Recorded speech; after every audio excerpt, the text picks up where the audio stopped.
epụtazie efu onye gbaile ebe anyị decidere ka anyị dawa iwu ahụ ebe a anyị adakọsi iwu ahụ ọnụ with exception of none. anyị ahịa atụ selective na ide iwu. akpa egwu Chinyere Udoma, akpa egwu Ajọfịa, kpọọ nke Perikoma, kpọọ nke Voice of the Cross.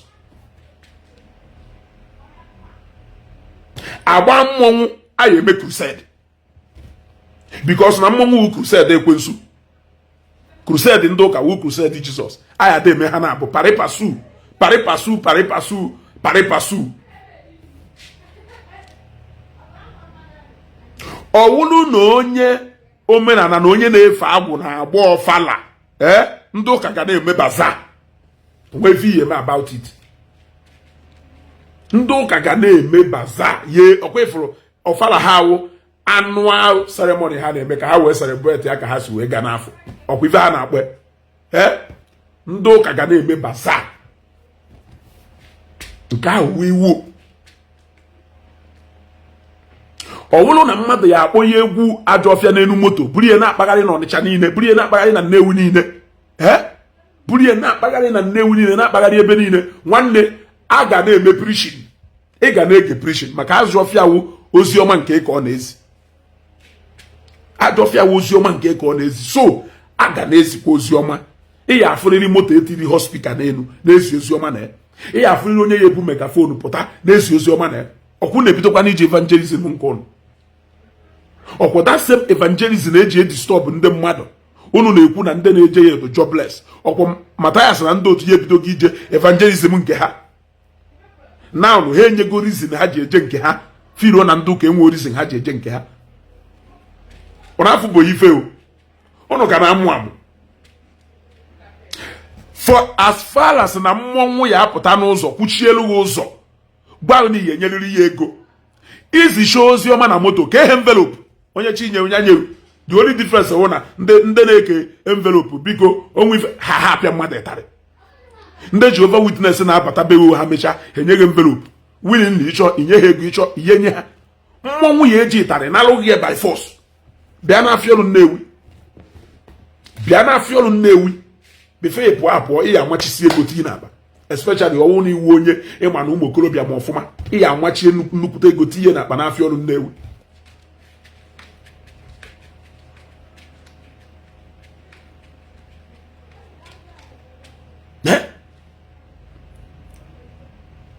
so na ọ wụrụ na justify nke a ị ga na justify this one they move paripasu.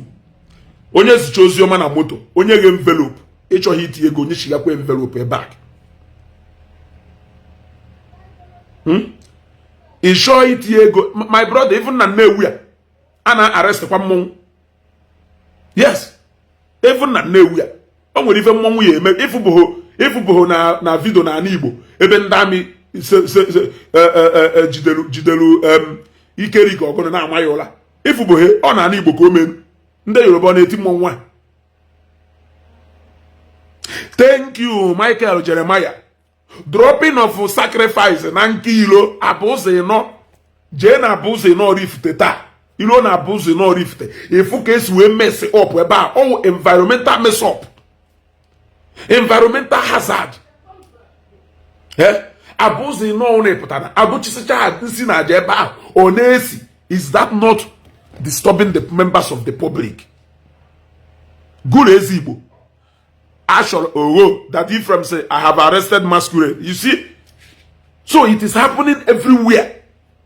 Ịpụta na abụ ụzọ ịnọ ọwụ na oke ọkwa ifuru aja nke that Ephraim butere onye je chụọ aja ahụ ebe a ọ na-ana eke ọ chụrụ aja ahụ ka ọ na-ana nne na nna eke ọ chụrụ aja ahụ. Ịpụta na abụ ụzọ ịnọ adọchisicha aja mesịa ọpụ ebe niile. ịpụta na public mmiri ọwụ ndị mmadụ nwee a na-epulutu mmiri anywhere na-egbu anụ na-agba ya ọbara ya na mmiri na-eburu fantara biskit na-ewukọwi na mmiri. ụna afụ ha as public disturbance. mmiri ahụ ọ nnewu ka ọ nna gị nwe mmiri ahụ. ngwanụ ọ sịkwa masquerade is for fun of the culture.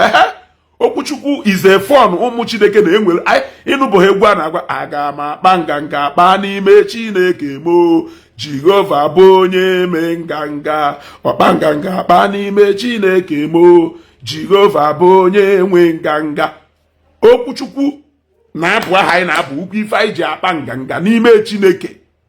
Anyị ji enwere aṅụrị. So ifube ebe a na-abụ abụ mmadụ na-agba egwu na-enwe aṅụrị ọ na-ebe ọrịa. Ifube na onye na-agba egwu ka na-ebe ọrịa. Guru ana m ajụ kwụrụ na ọtọ gbarụ Chineke egwu. Ifube na onye na-agba. Okay, let me use Apostle Paul Enenche. O nwere egwu Paul Enenche na-ada agba nna like. O were uchu ya ọ na-alụ ọkụ ya na ana. Ọ ya agagido ka Michael Jackson. Olu ebe ni okpogharịa ọrịa ka ọ na-ebe ife ahụ. Ọ ha aṅụrị ka ọ na-enwe. In fact, ya na ụmụ ya na nwunye na-agba aja egwu. Okoso ka ha wụ. Ọrịa ka ọ na-ebe. O nwere one pastor ha wepụtara ụbọchị a were ekwu okwu dịka o nwere isi nkwọcha ebe a. Pastor ahụ na-agba gwogwo. Ọ na-agara o nweghị ụdị egwu pastọ aha ha agba. Ifụkwara ebe Papa J Jeremiah na-agba egwu. Daddy hapụ ha. Ha na-enye mkpọtụ sinsi a na-enewe ha ndu. The fact remains that na ịnọlụ ebe egwu Ajọfịa na-agba ma ọ wụ ịnọlụ na akwamozu. Ajọfịa bata ya sị ụwa niile anyị eji maka na ịlaike ha Ajọfịa. Asịzi Ajọfịa nya abịa na gba. Ajọfịa bata gbachaa. Ịnọ ile onwe ife gbasara. It will be an ofekeic behavior that na ọbụla beghị ka Ajọfịa na-agba. Ọbụla ngụ na-eme mmemme ese na Ajọfịa ya agbaghị ya. Onye dịrị ihu. Onye kwerughị egwu. So on a very special day, which will be this night, we will talk specifically about this public disturbance. Obuluni Sholo Ebata as a guest, Bidokita Hasowe Monde Hamago, Ebe 8 today. We will really talk about this public disturbance. Haneku. Kai we mara na yesigo Nigeria ba Togo. Opo no na Nigeria nke anọ. Ya we rute na motor park. Keri ife ji we mara afia na Nigeria. O hebe a na-enye mkpọtụ. Keri ife ji we malụ motor park na Nigeria. O hebe a na-enye mkpọtụ.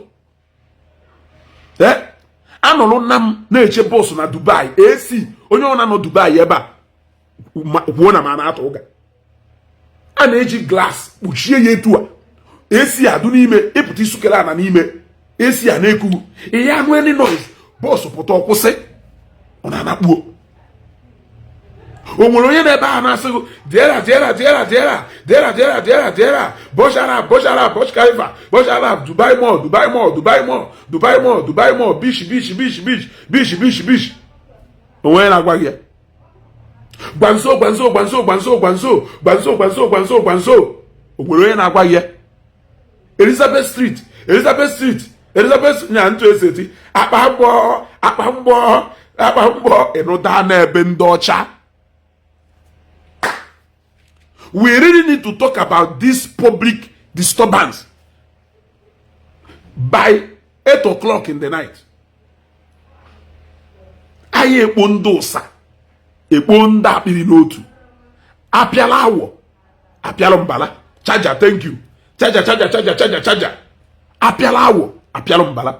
If you want us to talk about public disturbance, we can talk about it. Mana ị nara onye down to ụka.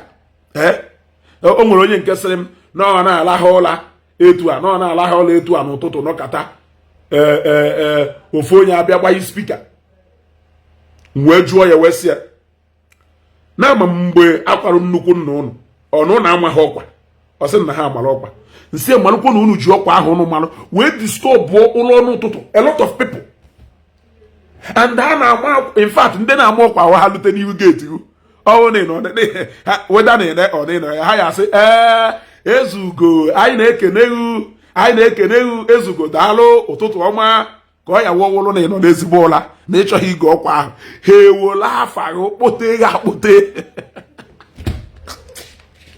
Onye tiri aka n'ọkwa bụ Maazị Okeke, onye a na-akpọ oke osisi eji oke osisi na ana-edo wee malụ bụ nya tiri aka n'ọkwa n'afọ ezinụlọ ọkpọ ikwe egwu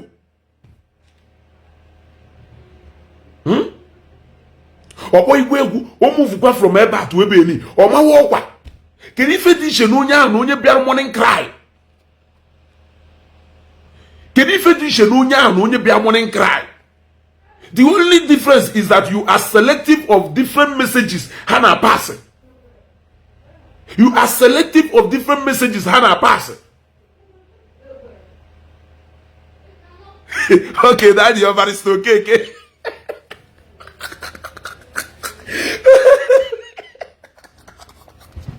oh, but it's okay.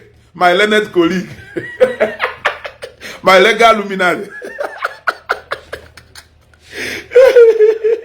But they don't ask where I'm living. Most of them wake me up from sleep with their prayers, but I don't complain. Why can't you complain? Now let go. Say every moment, no. If you know,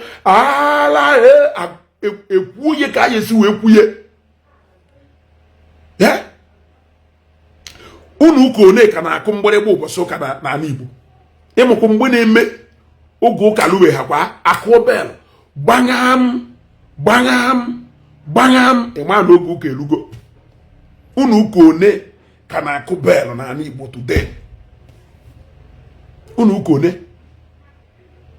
if na hazie use kebe hospital maka hospital wo nke ha na amount n'iro go na those days ya apụta fu ebe churches mount hospitals n'iro unless no church ka na-eguro churches na-edebezi foreign speakers n'ime ụlọ ụka iya ada no noise ya less and moreover ịpụta na Lagos pụta na Nnewi ya pub niile Beatles CD195 ebe niile a na-apịa egwu a na-akụ ebe niile ị na ugboro ne ka ị na-afịa ebe ndị ọcha a na-apịa egwu a na-agụ ebe niile a na-agba egwu ụfọdụ ebe 8 nke abalị egwu ka na-apịa ebe 9-10 nke abalị egwu ị ka na-anụ egwu ebe ọ na-apịa inweghị problem because iji ya agbara egwu were eburu ụmụ nwa were na-ekuru nkwụ ichefuzie na egwu ka ahụ na-agụ na onwekwara ndị ji ya emetiteti be ha ichefukwa na etu ahụ isi wee nọrọ na klọb ha na-agba egwu na etu ahụ isi wee nọrọ na pub ha klọb haus ebe ahụ a na-aṅụ mmanya na CD195 ahụ egwu na-agba ị na-aṅụrụ nkwụ na-agụrụ egwu ichefukwa na egwu ka ahụ na-akpọsọ nwa ya na o nwere onye jikwa ya enwere aṅụrị were na-apasị taịm ya oife ichefuru kedu ife duke n'iche na mkpọtụ a na-enye n'ụlọ ụka na mkpọtụ a na-enye na klọb na pub hapụ klọb na ụfọdụ na-eti ihe noise proof due to na ha na-agagido ga deep in the night but I'm talking of during the day so many pub ebe a na-aṅụ mmanya ma ọ na azụbema nwee hotel do na azụbema nwere open bar na azụ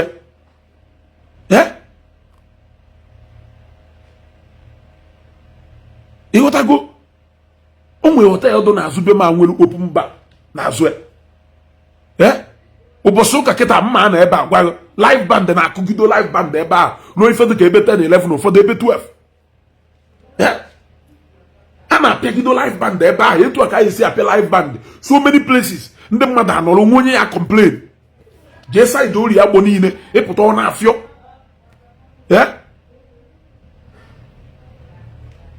sọsọ ụka agbaghị egwu Chineke ụna ababa sọsọ họn a na-egbu n'iro be anyị ọdụ ha enough ịda across noise pollution ebe niile sọsọ họn na Zambia ya fụ ebe mmadụ gburu a single horn onye akpata na mbata ba ya sometimes n'anya moto ndị mbụ na moto ya dasị ezugo gbuonu horn ezugo ndị aya jam kwo ezugo ọkwa họn ka eji anya moto ebe a họn ahụ alone is a public be ndị ọcha irute na zebra crossing ịkwụsị ndị ji ọkpa gaa you need blow horn irute na robot ebe ụzọ gbara etu a ịkwụsị you need igbu horn onye ka ị na-egburu horn irute ebe dere animal crossing egosigo sign ya ịgbarugo na n'ihe slow down ebe a there is possibility na animal ya da cross so what are we talking about? Kedu ife ụka melugu with ife niile a nkwuru kedu ife ụka melugu with ife niile a nkwuru gbatakwa na mmiri niile do na bai jee ma na-ezu river na ndị otu iru ebe ahụ ifucha ozu atụrụ na ozu ewu na ezu eburu eji wee bịa fụ ọbara ebe niile fụ aja nsuru ọkụ aja nsuru ọkụ ebe niile mkpọnana anọkọta agba mkpọnana achọghị ịma na onwe nwata ife enu na-eme achọghị ịma na onwe nwata ahụ adụghọ. Thank you nwaka ibe motos odogwu. Also, the truth is that we can't control noise in Nigeria. We have to accommodate ourselves. We are brothers and sisters. Very simple. You can never control noise in Nigeria. Not now. Not now. The whole Lagos need a mpoto. Ban up you work on it. Ban up you work on it. Jena roundabout oketa. Pepe. Oga ponu n'ụzọ. Ọnịcha, were road. Opi work. Were control. If I can down ebe niile. Man, you know how praise the moment you know praise the Lord. No is in na he na no easier. So also praise the Lord how if I dey disturb. They play. They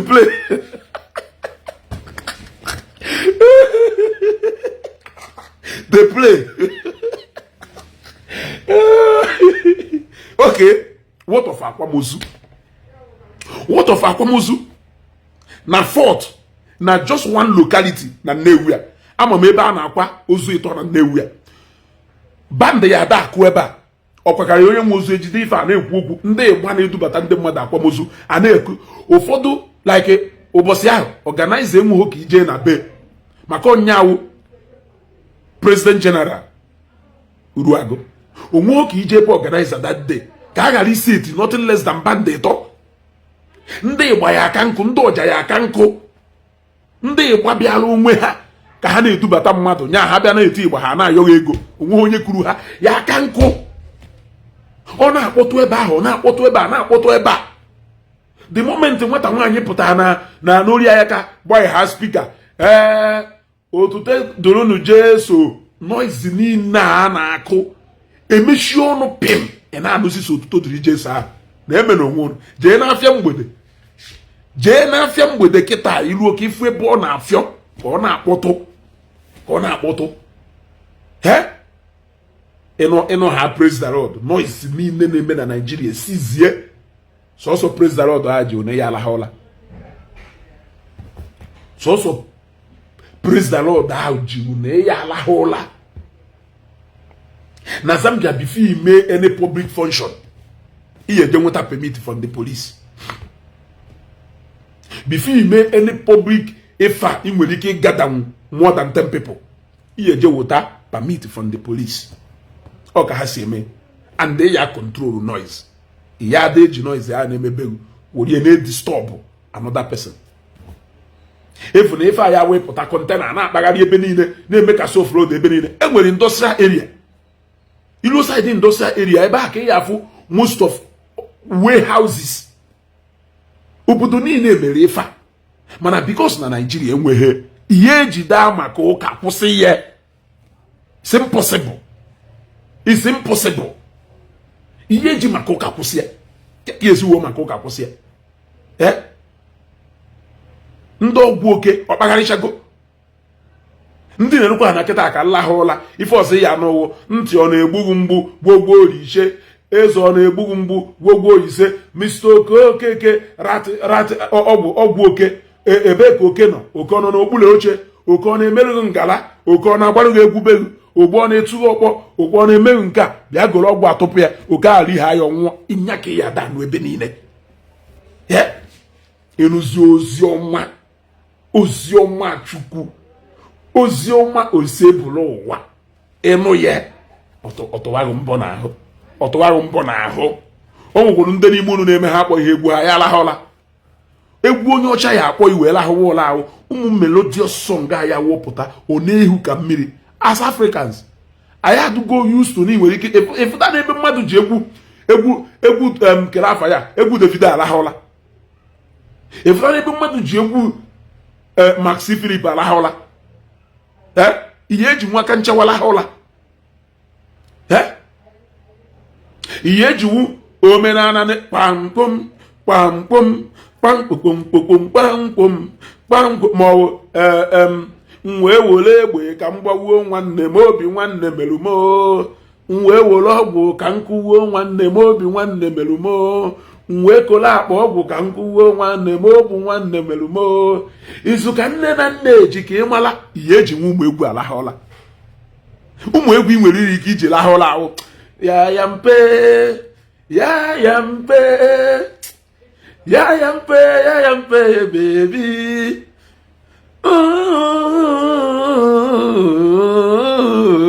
ya ya mpe baby nwanne m were nwayọ maka ije ụwa n'ihe ọbụla abụghị nke gị.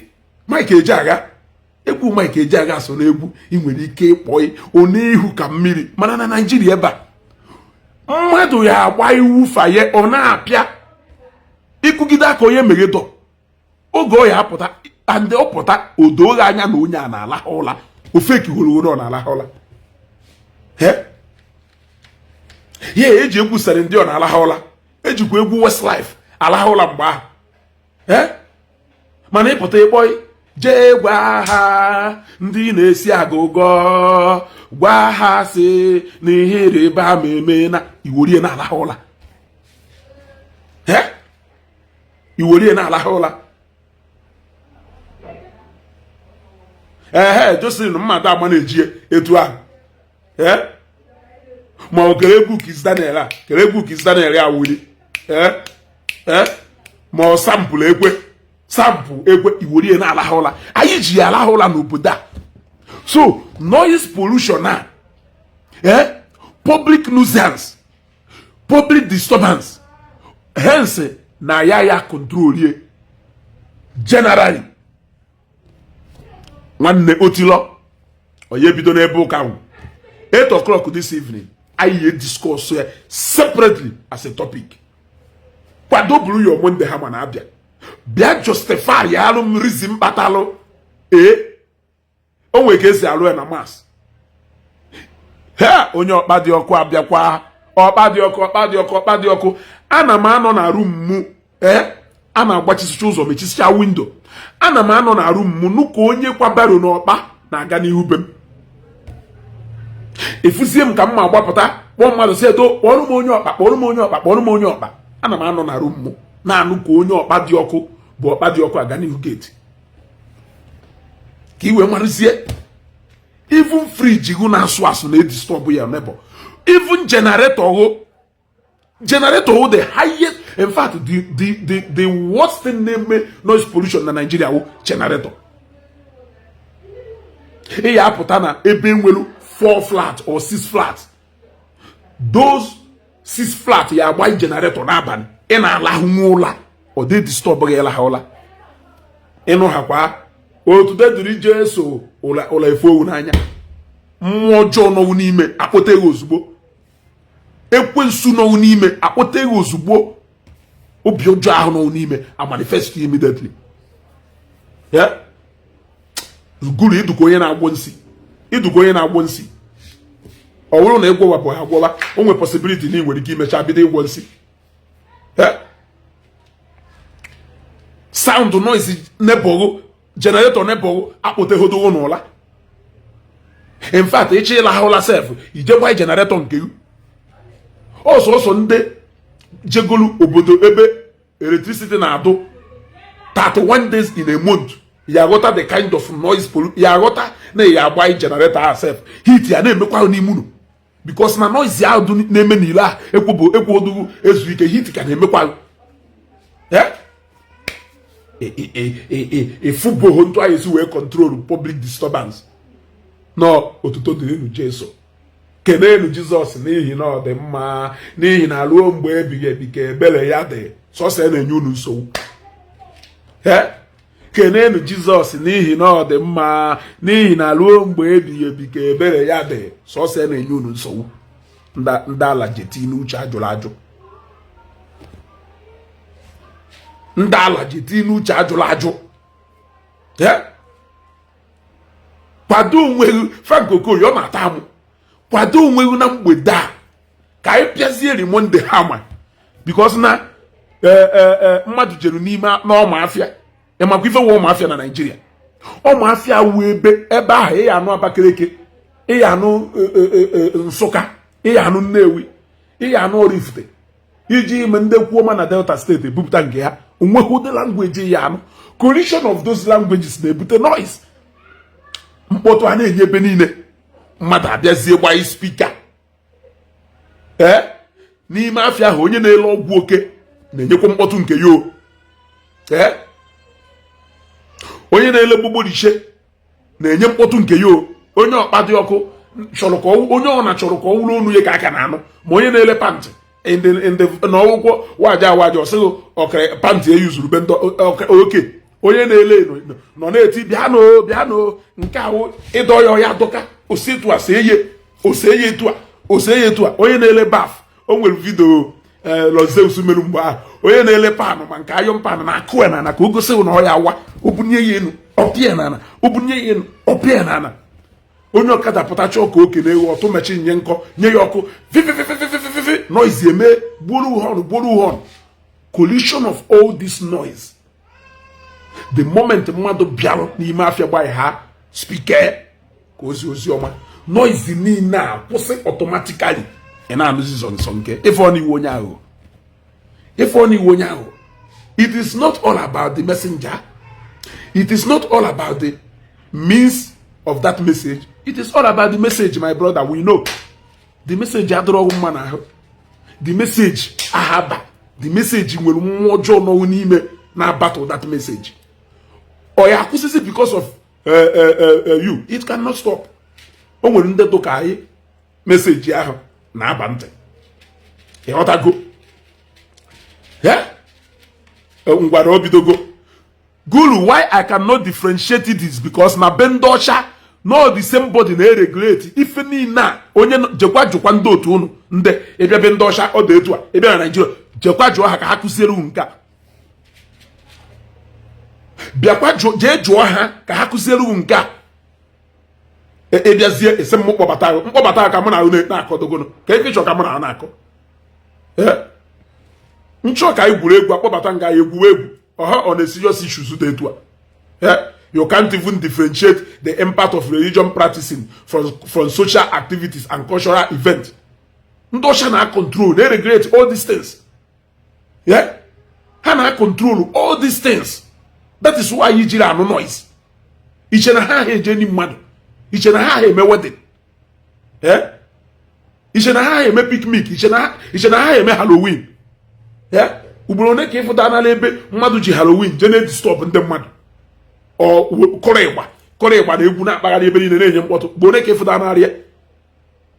Enwe ahụ afụzi ebe ha bịara ime picnic ebe a enye mkpọtụ. Ha ji police permit. Security ya nọ around that place ka adụ sure na enweghị any public hazard result from ife ha na-eme. Are you not aware? Even to hold a crusade in Zambia, you will go and get police permit. Security ya nọ around ebe a given to you by the state. Ya kwụgwe ka ha dụ sure na enwere okay ọkwịma common ife and the boys brigade na-anọkọta na-eme ife a n'ilo. Ihe edejelu Zambian police akwụkwọ. Zambian police enyego ndị traffic officers ya nọ n'iro na control moto na-adụ sure na enweghị congestion. Ndị mmadụ a na-agala onwe ha ụnụ nwa akọrọ ebe ụnụ si n'ofu ụzọ na-aga. It is being regulated anywhere. Nwa ka ibe moto zachara ya azacha.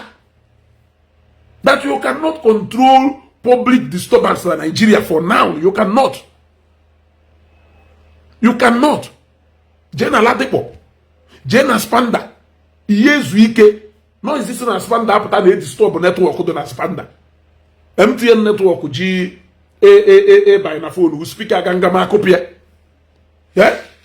Speaker ganga ma kopia. You cannot control it. Iya control na te. Iye bide kita, iye bide maka na ifodoro ụka. Owu na unu chọ ka control oye. A control oye once and for all. Ọkwụnụ nọ ka m kwuru maka mmọnwụ. Kelu the public nuisance karịrị na mmọnwụ ya block rugi ilo. Wee mọwụ polisi aya fọsọ unye ya ego. Ya apịa ni nwaanyị taribe ndị ọcha na free. Ngwa ndị nọ si obodo oyibo ebe agwanụ m. Ya apịa ni nwaanyị taribe ndị ọcha na free. guru a na-ajụkwonu gị ajụjụ ị na-aza ị ya apịa n'inwe anyị talibe ndị ọcha na free mana mmụnwụ ya atụtụrụ ịtara ebe a dara nwa agbọghọ pịagasịcha ya ahụ pịaka ya ahụ unu emechi ọnụ agwa m na onwe onye anyị emeghị ike ye aghara ịfụ nsị you don't like the message ndị ụka na-epreach continue nke ị na-epreach na yes agara m cultural day na school my sister on Sunday nọrọ ebe a fifa na-akụzigasịrị ụmụazị efu na ofe tru na ịbịa na school na-akụziri ụmụazị concerning omenala ndị Igbo kedu ife ndị Igbo anọ m ebe ahụ na-ekwu kedu ekụkọ eji marụ ndị Igbo kedu nni eji wee marụ ndị Igbo kedu mkpụrụ osisi eji wee marụ mkpụrụ osisi na afụ n'ala Igbo a na-akụziri ha so many things ịpụta ebe a esi na ụmụazị anyị na-ebelu ha nka na-ebelu ha nka mana at the end of the term nwa nenecha wayek nwa Igbo A1 nwa Igbo A1 nwezi English F9 ịbara mbatime ya ife kedu ife ị na-etiri ya ife o make you go proud Florence Chikwendo Mr. Man go and find work ka m gụọ ya ka isi wee de and stop talking too much on Facebook. It seems you don't have anything to do. Biko Angela Nwosu nwere ife ọzọ ụnụ mma ọ na-alụ karịrị family show ọ na-eme na Facebook ka m gbọọ gị afa kele afa ya nụrụ ana m like Florence biko ka Angela Nwosu mma o nwere ife ọzọ Sabinus na-eme na ahụhụ Facebook a ka Sabinus mma o nwere ife ọzọ makaroni na-eme n'ụwa na ahụhụ Facebook a ka makaroni mma so nse na Sabinus na makaroni wo no ha ka na-elook up to no nye ka nje anọ na Facebook ya sị na end result ebe na-eje na uru adụghị jụọ onwe gị ajụjụ a ịsa ya n'ime onwe gị jụọ onwe gị ajụjụ a ịsa ya n'ihu onwe gị ọ na Sabinus funny bros ha that freeze ha onowu Igbo ha nwere ike ime their living off Facebook. What makes you think that I cannot do the same? Asakwuru nke economy asa ohie mma de enye unu necessary answer unu needed to some of the mkpoku question unu na-ajụ ụfọdụ n'ime unu amaghị ife o nwere ife block sense ebe unu ji emefa nwaka ibe moto siri be it religious cultural social whatever you call it or a public disturbance no sentiment attached. Thank you. Yes, Florence Chikwendo ngwa that I feed from Facebook ana m ezuohi na ngwa na nne feed from Facebook ana m ezuohi police onye mema arrest ya kpọrọ m police na ka kwuru si ebe apụọ ụfọdụ ụmụ nwaanyị dụka ụnụ na-akọ nonsense ya sef ifele na-eme ụnụ ifele ụnụ na-eme m onye gbawa akwụna gbajuo akwụna afọ ọ chọwa ụka ya ana ka o wee justify ya akwụna ọgbara ụka ya ana ụka ya dị echetarịrị gị na akwụna ahụ na-agba adụ njọ ịchọ ọgbara it is your decision enweghara m ife ọjọọ na-eme ife ọjọọ ahụ na-emegasị ya my decision ama na ọdụ njọ and ama reward ya conscience m chọọ na-apịa m ịtarị mana ịpụta ị na-ezu ohi ị na-agba akwụna ị chọọ ka ụka na ka ị wee gbabazi akwụna with impunity mana si ahụ gbuo gị ebe ahụ Florence Chikwendo mana si ahụ gbuo gị ebe ahụ ụfọdụ n'ime ụnụ na-agwọ nsi wolu nsi na-agba football ife chọrọ owu ka ụka na ka ịpụtazie wolu nsi wee n'iwe isi n'ọgbọ ka unu buchigatakwala anyị those days mgbe eji ọgwụ were a n'isi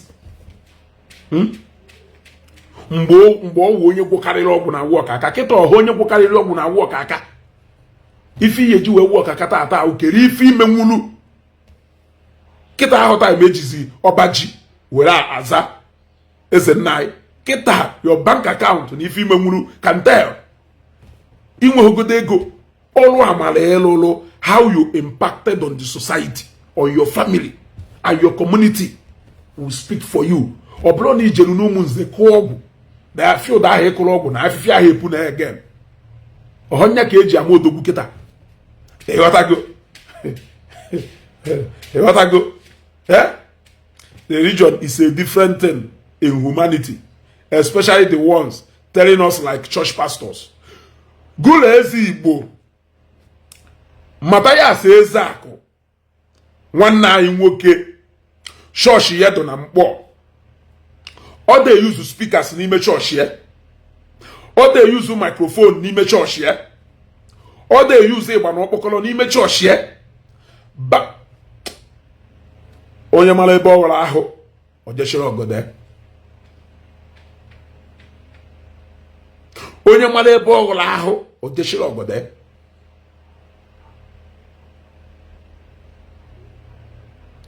Onye mara ebe ọwara ahụ nya jechiri ogode.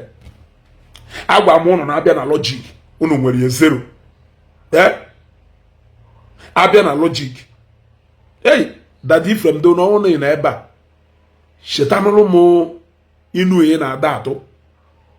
Ịsịrị na agụnụ na-akpa ike afụbụghị na nwulede mmanya na-egbu. Hey, daddy from do no unu na ebe a. Shetanụrụ m inu ihe na-ada atụ. Ọwụnụ nwe ndị chetara ife a. Ọ sị na agụnụ na-akpa ike afụbụghị na nwulede mmanya na-egbu ka ọgụnụ. Hey, somebody inu aha alaikere nya. Inu aha alaikere nya. Shetanu m inu a.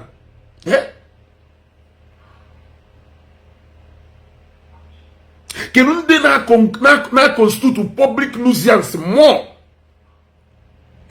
Church activities will either be restricted in the field, restricted in the church, or restricted in that spot. Evangelism.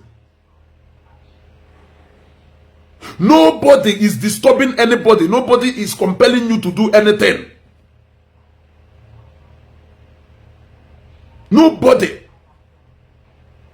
When it comes to traditional whatever, even in our we people of, yet we all accepted it, and we accepted it as part of us. August. You cannot move freely, Nilo. But yet, I am afraid as fun. We see it as fun. We enjoy it. So many of us see from far and wide. Nata, they celebrate Afiolwa. They want to go. They celebrate that Afiolo. Oposindoka Jemi Moka.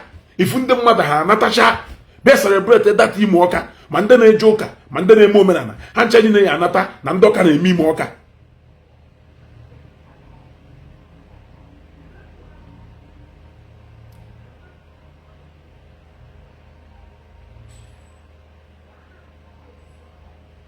People use Christianity to do evil. Mobile phone in a use. Ndemado oji eme evil. Ana majo ajujo. Laptop a hiji eme business. Ndemado eji hoye eme evil. Even ATM card halo potalo. Ke wori ewe easy stress of going into the banking hall. Ndemado oji hoye eme evil. Even online transfer eme potalo ki iwe no runwo be me transfer. Mee transaction ndị mmadụ o ji oye eme evil. Ana m ajụ ajụjụ. Omenala ahụ na protect eji ya eme evil more than any other person. Eji ya eme evil more than any other ever in the whole world. Yeah. So should we stop using all these things? Should we stop all these things because no, some people ji ya eme evil? Ana m ajụ ajụjụ.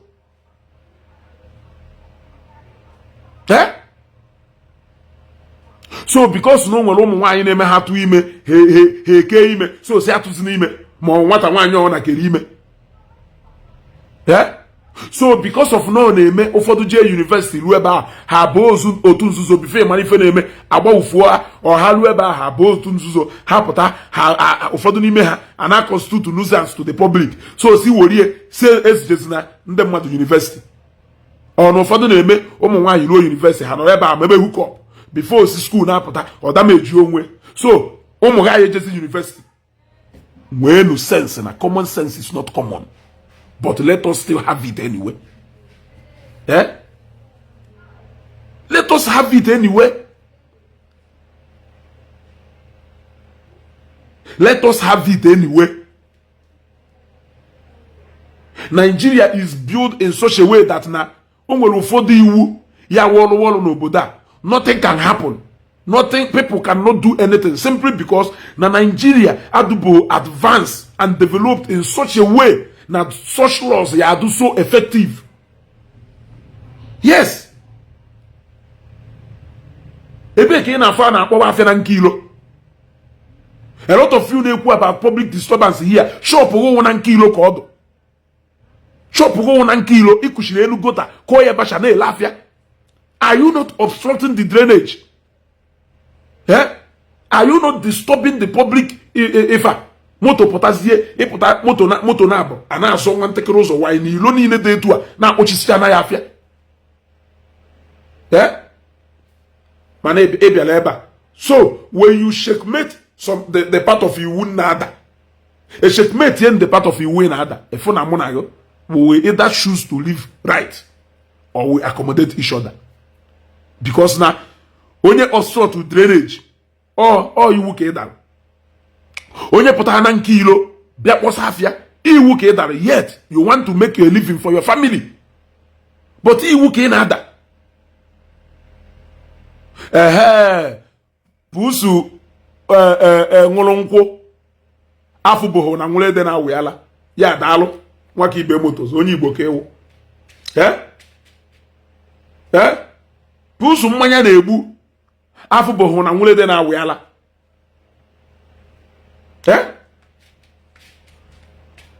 so ine na mi ife ni unu na-ekwu anya logically I cannot take it to anywhere. Logically I cannot take it anywhere. First of all, unu bido chokareba ndị pastors. Say na ha na-egwu ndị mmadụ wayo. Say na ndị pastor na-eme nka. Unu neghalụ ebe n'ebe ndị nwa dibịa sa inwelu na ana Igbo ji ụmụazị ba anyị ji fucho ụmụazị ba anyị were na-atụ volleyball. Ụmụ okorobịa ya agwụgo eji na-atụ volleyball unu neghalụ ha anya. Say na ndị pastor ego ne ka pastor na-anaghị fọ. Ego ne ka ọ na-anaghị. Ego ne ka ọ na-anaghị. Ineghala anya area ebe iya de n'anya se n'ụka maka na ị na-enye onyinye 500 naira ị na-enye onyinye mewe nke you forget ya about nke onye ọzọ na ọ gbasahụ icho me preach against ife na-eme me preach against ife na-eme but don't go about compelling people starting an unnecessary media campaign that cannot take you to anywhere. Ofu feke na complain ni tiri 2000 na envelope we jenye tight. Ji 1 million naira we je block it.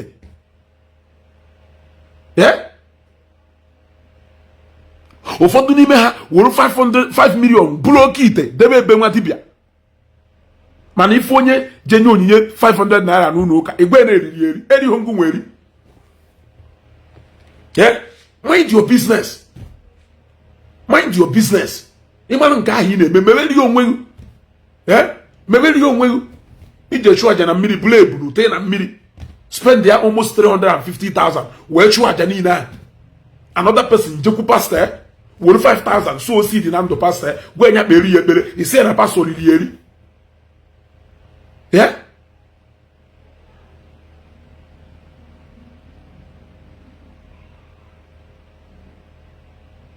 Oga Patrick, that is what you are talking about, but that is not what they are talking about.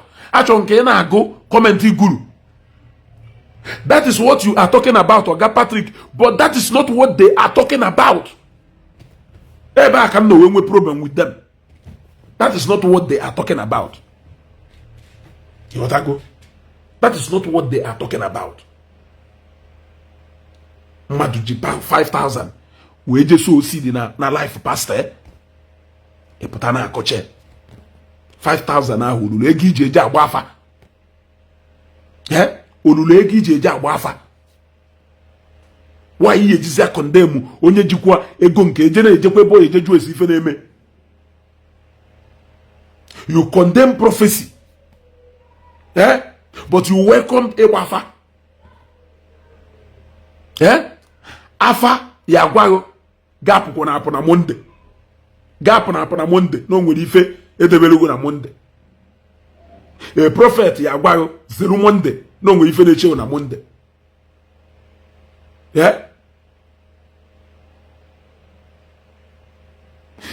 He follow ife afa gwarogo. Onye nke ụka follow ife prophecy eyere n'ụlọ ụka. Isi na-eriri ya eri. Isi na-eriri ya eri. Afa ya agwa na nwunye gị uwe ọgbanje ikweta. Mana ụka gwa something like that. Esi onye anya jụ.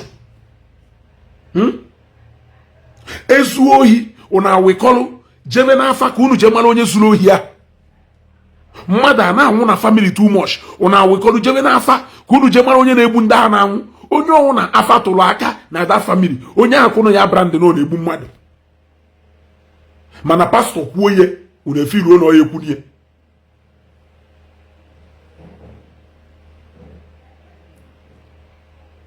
Ihe ebukọrọ ife kpụrụ ma ebunu kpụrụ ma efi jekwe ihe nwa dibịa gwọrọ ọgwụ. Onye buruzie moto ma owolu fat envelope nye pastor ese na eriri ya eri nọ ndị eriri eri. Etu esi liu ka esi weri onye ahụ. Etu esi ri onye ahụ ka esi weri iwu. Yes. Etu esi liu ka esi ri onye ahụ. Etu esi ri onye ahụ etu a ka esi ri. Eriri unu na-abụ ịkwọ na ọwụrụ na oriri ka eriri ya. Ụfọdụ n'ime unu tụchacha so daft that unu na-ada eche echiche. Unu bịa n'ihu akwụkwọ ebe a wee gwa anyị na religion a wu Christianity ndọcha wetara anyị. No their culture. No ụzọ nwa onye ọcha. No ancestor ndị ọcha ka ebutatara anyị ebe a ka anyị na-efe. Na ndị ọcha ahụ ọwụ their religion na ha ahazi ekpeye na ha na-akọnvertizi ụlọ ụka ha niile to restaurant na akọnvert ya to kerife a na-akpọ to factory. Mana ị bịara ebe a na-akwadosi ike does it mean na development ahụ melu ndị ọcha ji wee outgrown their own tradition ha wetara anyị na that development emebugho ka ị outgrow kwa your own tradition. You are advocating for your own tradition.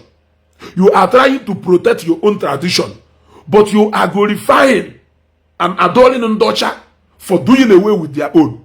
If only with the greatest ofeke of all time. Una others name is taking ofeka to be ajafa. Na Ndi Igbo, ayi mu ife una mmadu ofeke. It entails a lot. Obuli ikpu iyi. Obuli ikpu iyi. He dey celebrate ibe Ndocha.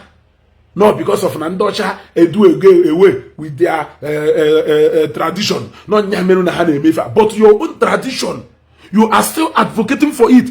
Are you that backward that you cannot do away with your own so that you can move forward?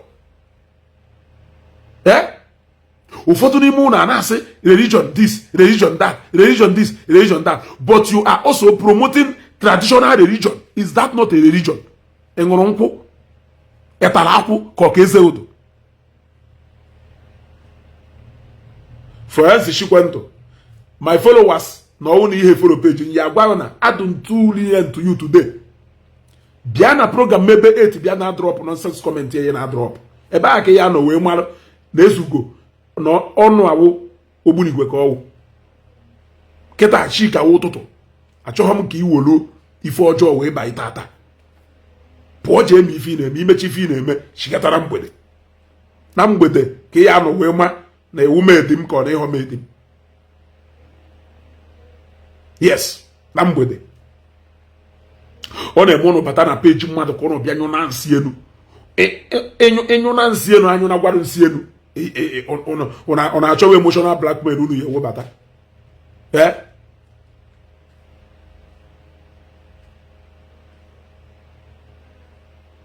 ụfọdụ n'ime ụlọ eje kpọọ mmadụ iyi ma ọ kpọọ mmadụ iyi akpọọ ngụnwe iyi baba mba ịmọsị na onye ahụ ekpọrọ iyi nọ nne mmadụ ọ nna mmadụ ka ọwụ ịmọsị na onye ahụ ekpọrọ iyi nọ nne mmadụ ọ nna mmadụ ka ọwụ akpọzie nne gị iyi baba mba akpọ nna gị iyi sị kedu ife anyị kwuo nara ebe a warantịrị ịkpọrọ eba nne m na nna m mana ngụ bụ ụzọ kpọ mmadụ iyi ịmọhụ na ịkpụ iyi dị njọ wee kpọọ ya mmadụ ịmọhụ na ịkpụ iyi dị njọ wee kpọọ ya mmadụ o nwere a lot of misconceptions unu na-enwe but with time anyị eji ụbụrụ unu dụka puzzle anyị setgido puzzle ahụ one after the other setgido puzzle ahụ one after the other until it buy into place. Every religion is man-made, be it traditional religion or Christianity. Thank you, Nwakibe Motors. This will be a topic for another day. There are so many topics I treat. I tosagide. Yes. I tosagide. Eh? There are so many topics I treat. In Agwando, in Eketo Ndosha, Nandosha na-eduzi away with their place of worship. With their place of worship. That they are doing away with their culture. Many you know here now advocating for your own culture. Still trying to make to preserve your own place of worship. Of what beneficial call to you. Okuni na do na community. Okuni na do na community uno say no nyawu okwu obodo no nyawu okwu family or factory ka owu ana-alụ nche ebe ahụ ana-alụ ude ebe ahụ ana-alụ moto ebe ahụ alụbe na nnu si ebe ahụ bupụta ana m ajụ ajụjụ kedu ife ukwu ahụ ji wee dị ebe ahụ kedu ife ji emogo na-egbu anụ ebe ahụ na-egbu ọkụkọ ebe ahụ na-akwa mmanya ọkụ ebe ahụ ọwụ factory. Why can't you convert it into a cultural site, into a tourist attraction, a tourist site? Ebe na-eto ndọcha na ndọcha na-atọ ọnụ nke ha into restaurant. Tọọnụ ọnụ those okwu to ebe a na-eri local food. Anụ nchi, anụ mgbada, local rice. Ịghọtago ji aụbọ, ji vegetable, ofe ụtazị, ofe ọra. Convert ya nie ụfọdụ n'ime ha nwechara ukwu osisi kpuchisichara n'elu. You can kpọbata ụmụ nnụnụ a na-like ịnọ n'elu osisi, convert ya into a local restaurant.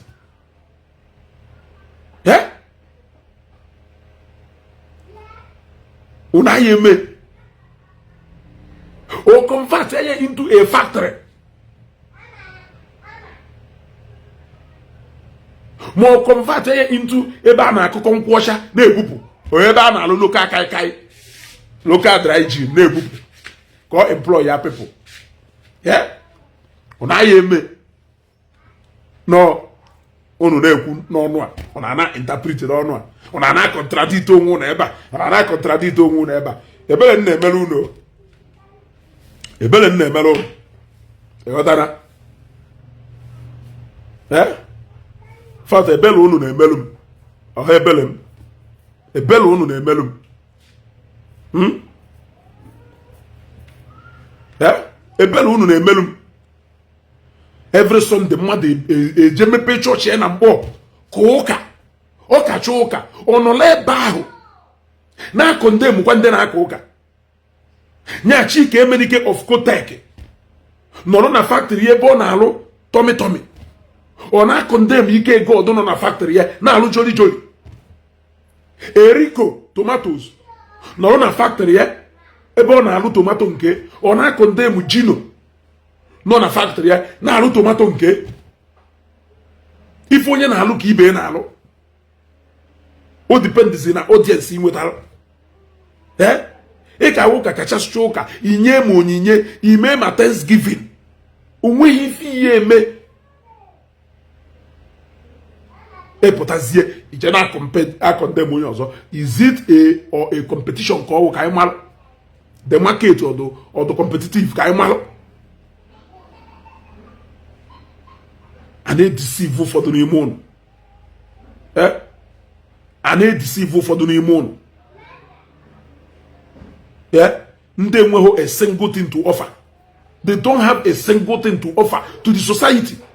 Jane various communities, but any single one of them impact on anything in their community. Tell me one.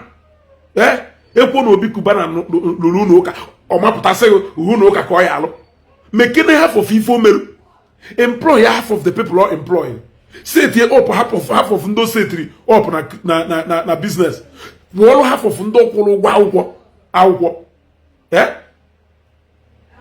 both direct and indirect employment mekene ye before you webia condemn we no ruru n'ụka then ngo nwa alụ bo n'ụka gbakene ayo otu mkpụrụ imegolu nothing.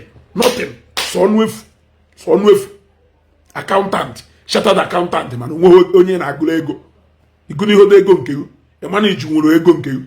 No nke onye ọzọ ka ijere manage. Eh? Nke onye ọzọ ka ijere manage. Ase on a be Lord. No ruru n'ụka. Why must he build a church? Why must he be a church? Why you ji well factory? Look at the factory ebe na alụ chalk. Okay. Lụọ Edo and Nzu manufacturing factory company. Kaifie lụọ Edo and Nzu ndị na-eje na mmiri ntụ esi eje egwu aja ndị na-eje na n'ugwu mmiri je na extract nzu na Edo lụọ ya ebe a na-excavate ka ndị mmadụ bịa na egolu ihe menwuye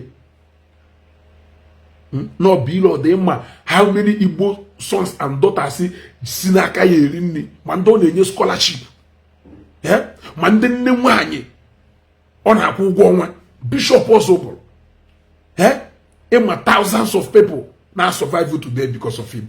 Why did he build a church? Why can't he build a factory? But can I even go and make on your own? Use it as an example. Tell us one. Nothing. Man, chartered accountant. You can manage our businesses and our money for us. A consultant. You can advise everybody. Chief judge. You can sit over every judgment. Barrister. Charge and bear. If any now, okay, yet when any result in a produce. Not a single result in a produce. Onye ku yifo ji game na Facebook e mapụta ozugbo criticize ye condemn oye gba yifo ka eme gba yifo ka eme mana igolubo hindomi go nwanne go rie igolubo ha kwachi nwanne go yie go na mmadụ abaka bo boss ekwu ụgwọ boss go na ijebo hi golu minara golu goyi mmadụ golu okpa ta golu okpa goyi mmadụ imebo he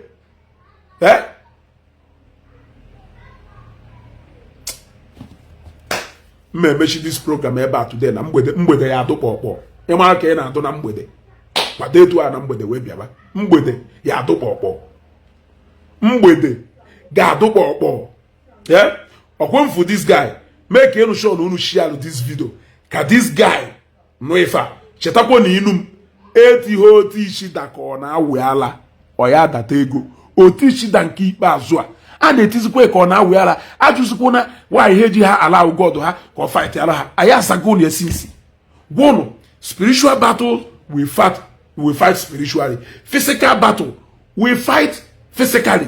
What are the means eji fight physical battle? Ibute okpiri ebute mma ibute mma ebute okpiri esida na akpọrọ police ọ na-eji ndị opmesa ọ na-eji ndị army ọ na-eji ndị civil defense ọ na-eji ndị DSS ọ na-esi from criminal investigation department wee bịa wonie elu kedu necessary places enwere ike idebe physically n'ụlọ nga na police cell or na community vigilante cell ụmụ ife niile na-awụ physical means go of combating your nuisance. So mmadụ abịazi na jụọ ajụjụ ahụ again ugo egberugwana na mgbawu anyị etekiwe na position ndị Muslim tekiri go we are beginning to adjust to that efa. So okay malo it is no more business as usual. Disturb anybody jeri ime evangelism again. Onye ahụ complain o afago sorry. The rest will be history. show ye bugu na platform ye guru ezigbo ha ye celebrate that publication guru show ye bugu na their platform guru ezigbo ha ye celebrate that publication disturb anybody evangelism again you know there okwe o Machiavelli 3 wise men disturb anybody evangelism again bewe ebele ka onye ahụ nwa pụta man ife ọ na-eme n'ụwa ọ na-adụ mkpa na-enwe complainant ịghọtago and na complainant suppose to do willing and ready to stand then before you nyere ya aka ịghọtago so disturb anybody ka eyuzuo ngụnwa wisi ọkpụkpụ as an scapegoat ka learn the hard way ka learn the hard way ka ịma na ya biho in a lawless society I be in a society you wouldn't allow except no need decide the apply here. Except no need decide need decide to apply here. A lot of things may change by. A lot of things may change by. So many Igbo cultural laws they change into global law. In a local story. Yeah? So many cultural laws and they do away with it. They change it into global law. Yeah? To meet up with the globalization agenda. Na pagaliketa. Inoro na ko nyanyampo. Yeah? Inoro na ko nyanyampo. O do no choro ke go back to the settings where nwata nwanye enweho say na benne ebe reduce ụmụ nwanyị to certificate ya ide ende na kitchen o ifunu choke echi ya ebe ya nwata nwaanyị die nwụọ we mesia up ife niile nwoke mmadụ chụpụ nwata nwaanyị na street agụ anya na ụmụ ya o die ba ebe nwanne ya egbu nwanne ka o wee rie ya ekpe tata ahụ iwu ahụ nọ ngụ ya eri m ekpe onye ịchọ ọnya nwụrụ na ma amụta nwa onye nekwara m ọfụma ka m menye ife m niile ekwu nya use unnecessary means will lawyer to him ebia ka ili wu onwe na-ekpe ụfọdụ n'ime ha ụmụ cultural laws na ịghọtago ka ha chọrọ ka ha chiri ya back ka ha wee nwee ike chidesie ya ike maka dete nnapụrụ ụfọdụ nni n'ọnụ dete nnapụrụ ụfọdụ nni n'ọnụ ọ bụrụ those days ya akụshi nwaanyị n'ike jekwa ka ikushie ọ dabahọlọgo na ọfụ họgụ n'anya ọ like họgụ oya work go na those days go na those days enwe so many global laws do nice keta protect ụmụ nwaanyị protect ya nwaanyị protect ya ngwa nwoke kedu ife ka na-achọ na nke omenala ahụ na nke na iwu omenala ahụ melugo ka ị na-eme mpụ ka ị na-eme alụ ka immunity cover over alụ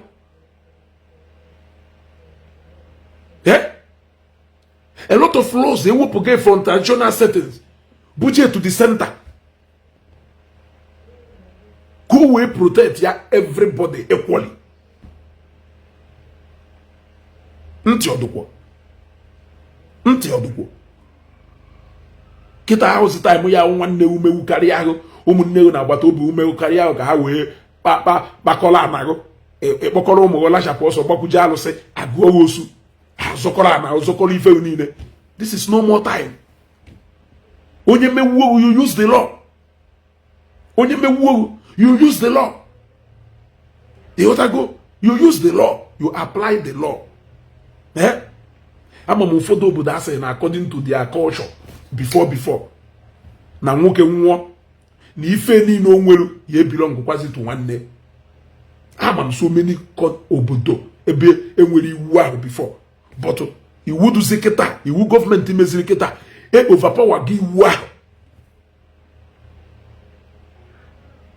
because na nwoke ya ejizi aka kịta dezie will onye tu onye ọchọ ọgwụgodu na odeho will for the mere fact that no ji nwunye ewe me wedding the law will protect that woman and ụmụ ya unless na nwaanyị achọghị use that law. Onye nwe nsogbu ije involve ụmụ civil societies a ụmụ human rights activists a ịghọtago ife emebe ha enyere gị aka wee apply ya that law all level anus neketa. So always so many of our cultures I dey celebrate is wori ene cheta onya Igbo, wori ene cheta kwa na eba isi. Otherwise, in more years to come, some of those things I have to be sustainable. Mmonwa afiolo kita, mmadu ne na-ekwekwe eti mmonwa afiolo ka njukene ndị Nnewi.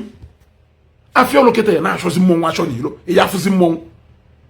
Ama m oge ya na Nnewi, ndị be ịda nkwa kwado, ndị be ike a na-ekenu ya ekene. Enwere ndị 100 foot road, enwere ndị ori agbo, enwere ndị enem, enwere ndị uru agụ. The last day, onwere ike ndị enem achọrọ ndị ori agbo jee elu ebe ha pịawe mana kịta mmadụ one na-ejekwa eburu mmọnwụ kpulu ọnya ya egosi na in so many years to come Afiolu Nnewi anyị adụzi sustainable like that n'ozi igwe na ndị mmadụ zukọ awaji rie ji gbaa egwu gbanye mkpọna na onye ọ na-anaba because na anyị afụzi ndị tiri mmọnwụ ebiazi na-achọ mmọnwụ achọ ya afụ mmọnwụ ụfọdụ apụsịcha n'olu oyiwo ụfọdụ n'ozi Lagos emerụ biznes ifu olotu onye mụ olotu n'uru agụ even before olotu nwụọ olotu mechaa jewala obodo oyiwo before si obodo oyiwo bata wee rịabazie ahụ wee nwụọ mkpa ama maka olotu ọfụma olotu n'uru agụ olotu mechaa jewala obodo oyiwo. So a lot of those things ya emechakwa ọ ya to sustainable. That is the truth. There is nothing you can do about it. You got to go. Nwere onye ya ojechazie pụta kịta jowizaza awụ yutu ka ọwụ ese ya jetiri ikeri pụta onye kwetirilu o wewuruzie nke lot of ụmụazị be anyị ba naro na-epe akwụkwọ igwe onye ifuzielu yiri sos yiri mgbapụlo nya ka ya agwanya jetiri mmọnwụ onye kweti ụfọdụ akụcha akwụkwọ medical doctors egwe jetiri mmọnwụ onye kweti egwa barrister se jetiri mmọnwụ onye kweti on our engineer on a site alolo ki ya gwe jetiri mmọnwụ. So there will come a time when all those things will keep fading away. Each one fading away. There is nothing you can do about it. We move with the globalization agenda. You got to go. We move with it. That is it. I will end this program here. We will start again at the 8 in the evening. Let me go and refill, so that we can come back again by 8 this evening. Why don't this guy and answer he should not play? Don't play, or you will learn it the hard way. Na age very dark man age. Take go over that slangs now until mboy apata. Don't play, or you will learn it the hard way. You want to go? If I shall choose the noise to accommodate around me. I, meaning singular. I, Ezugo, shall also choose the noise to accommodate around me. Who told you that your choice Mweriki overrule our collective choice? J. Kennedy Okarafo, do you think this intimidation of using police to our quest for our freedom from long lies, deceit, brainwash will work? It will work. Police arrest is not an intimidation. For example, police, it is not intimidation. So, police arrest is not an intimidation.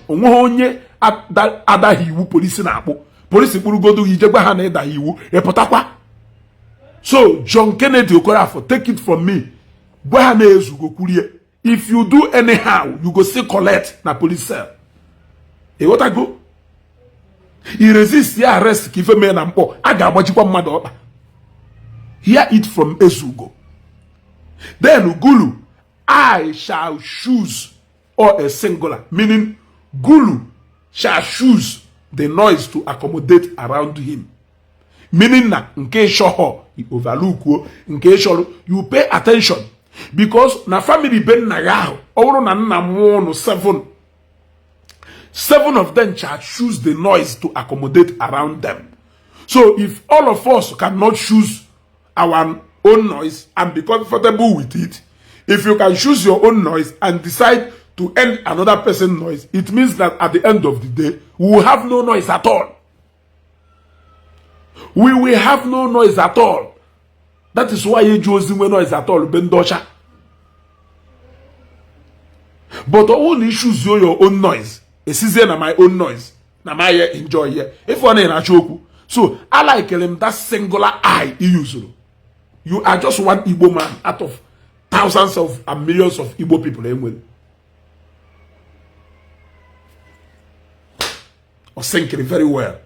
Eh? Or think it very well.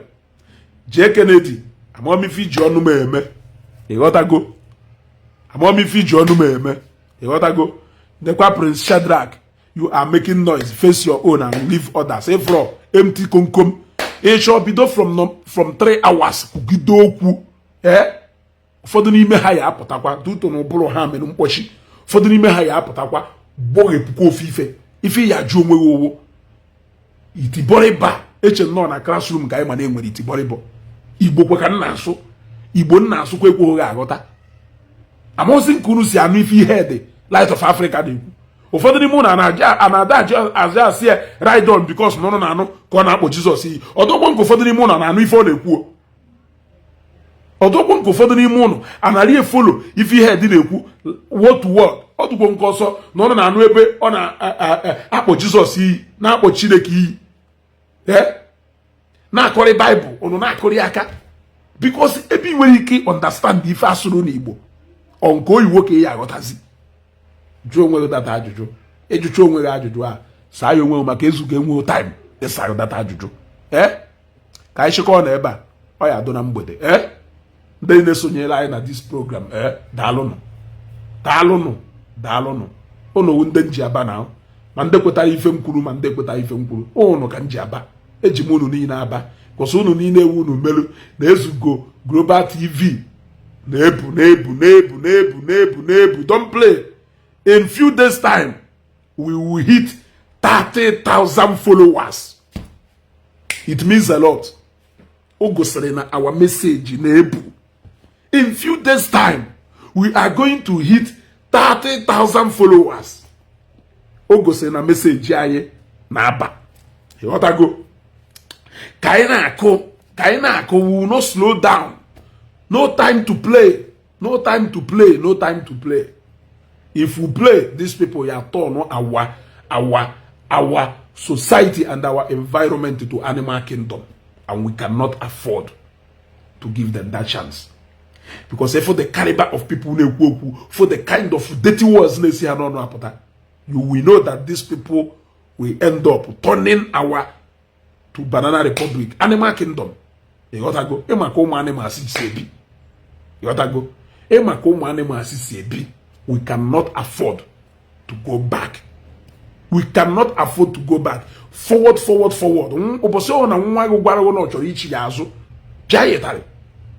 Because we move forward. Whatever that is in the past has gone. We will learn lesson. Then we will keep moving forward. Si Isiagu Lagos front to Shigabazo. E got to go shortcut on a yade, so we who called won't get on us. Oh, let's not get a gaff a buffy. If only you move forward, we buffy, Ishi go back, die where go forward. E got to go. Go forward. Anything naga anti-clockwise with a damage. And I should say, we shake already may be complete. E got to go. Then a message anti-clockwise. E got to go. Don't play. Dalo no hinne. Ko basta mala imma.